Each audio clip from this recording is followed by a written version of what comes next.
देशवासियों, जय हिंद। मैं हूं जसवंत राज परमार, मुंबई। क्या कारवां चला ए महापुरुष नरेंद्र, 30 दिन बीत गए एक हसीन स्वप्न की तरह। कर दिया महिमा मंडित भारत देश को विश्व पटल पर।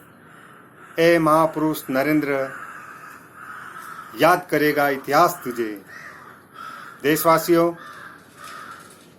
ये निश्चित बात है, भारत के प्रधानमंत्री श्री नरेंद्र मोदी जी की विश्व विजयी का आगाज हो गया है। पूरे विश्व में आज एक ही चर्चित राजनीतिक व्यक्तित्व हैं, वो है नरेंद्र मोदी, भारत के प्रधानमंत्री।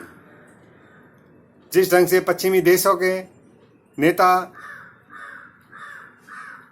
लगातार छुप रहे हैं, उनके देशों की हालत भी उनसे नहीं संभली जा रही है।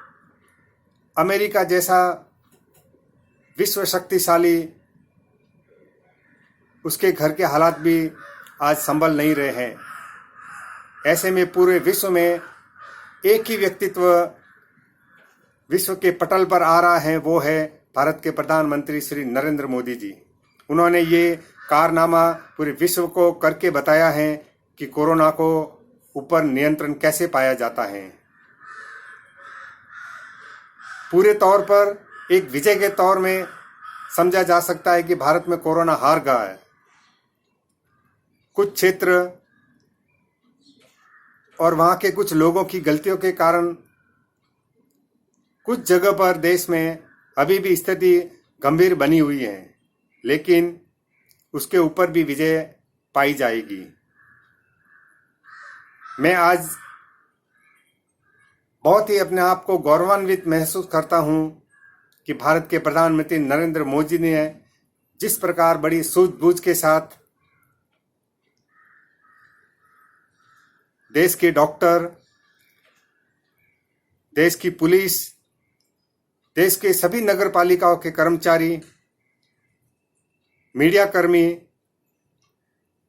और समाज सेवी लोगों के एक ऐसा मंत्र फूका जिससे उनके अंदर देशव्यापी एक जोश का निर्माण हो गया। और उसी जोश के कारण आज पूरा देश सतर्क हो गया और सुरक्षित हो गया।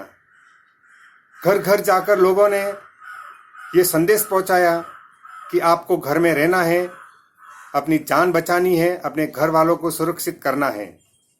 और यही देश के लिए एक देश प्रेम का प्रतीक बन गया। इस भावना के अनुसार आज पूरा देश एक अनुसरण में चला, और वो अनुसरण का नेतृत्व करने वाले हमारे यशस्वी प्रधानमंत्री श्री नरेंद्र मोदी जी को जाता है, जिन्होंने एक सूत्र में पूरे भारत को बांधा, पूरे भारत के सभी राज्यों को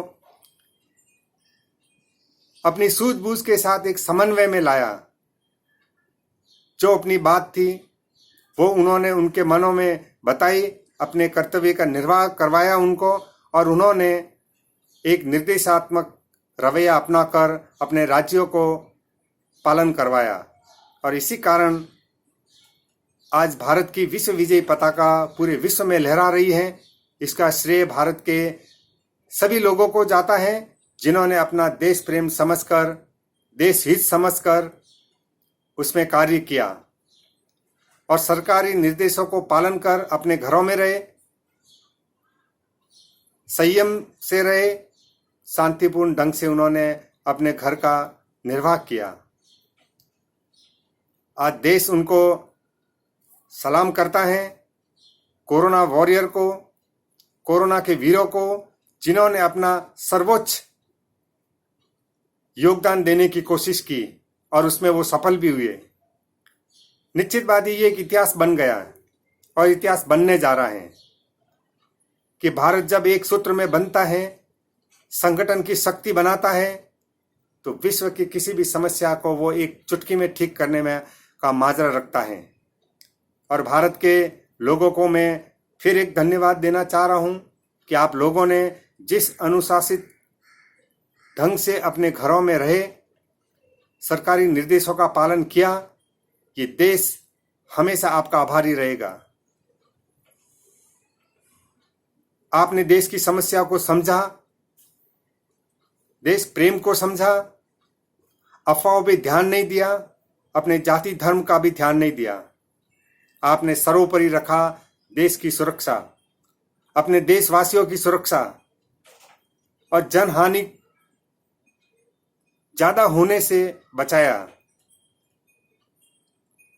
कि देश आपका हमेशा आपकी इस भावना का गुणगान करता रहेगा, क्योंकि जो बीता वो इतिहास बन गया है। और आज इस संकट की घड़ी में जिन लोगों ने भी अपना योगदान दिया है, उसकी ईश्वर भी वंदना करेंगे, उसकी अल्लाह भी वंदना करेंगे, और आपको आशीर्वाद देंगे कि आप जिस रूप में भी देश के काम आए, वो बहुत बड़ी बात है, क्योंकि ये देश आपका है और देश के लोग आपके हैं। अगर कोई जनहानि होती तो उसमें आपका भी नुकसान होता, आपको भी दुख होता। लेकिन मेरा आज तक ये मेरा विश्वास मानना है कि भारत ने कोरोना पर विजय पा ली है। भारत के कुछ इलाके, कुछ मानसिकता ऐसी हैं जो सहयोग नहीं कर रही हैं। मैं ईश्वर से, अल्लाह से प्रार्थना करूंगा कि भगवान उनको सद्बुद्धि दे, ईश्वर उनको सद्बुद्धि दे और इस समस्या को खत्म करने की कोशिश करे। 3 मई तक लॉकडाउन तक घर में रहिए, सुरक्षित रहिए। जय हिंद, जय भारत।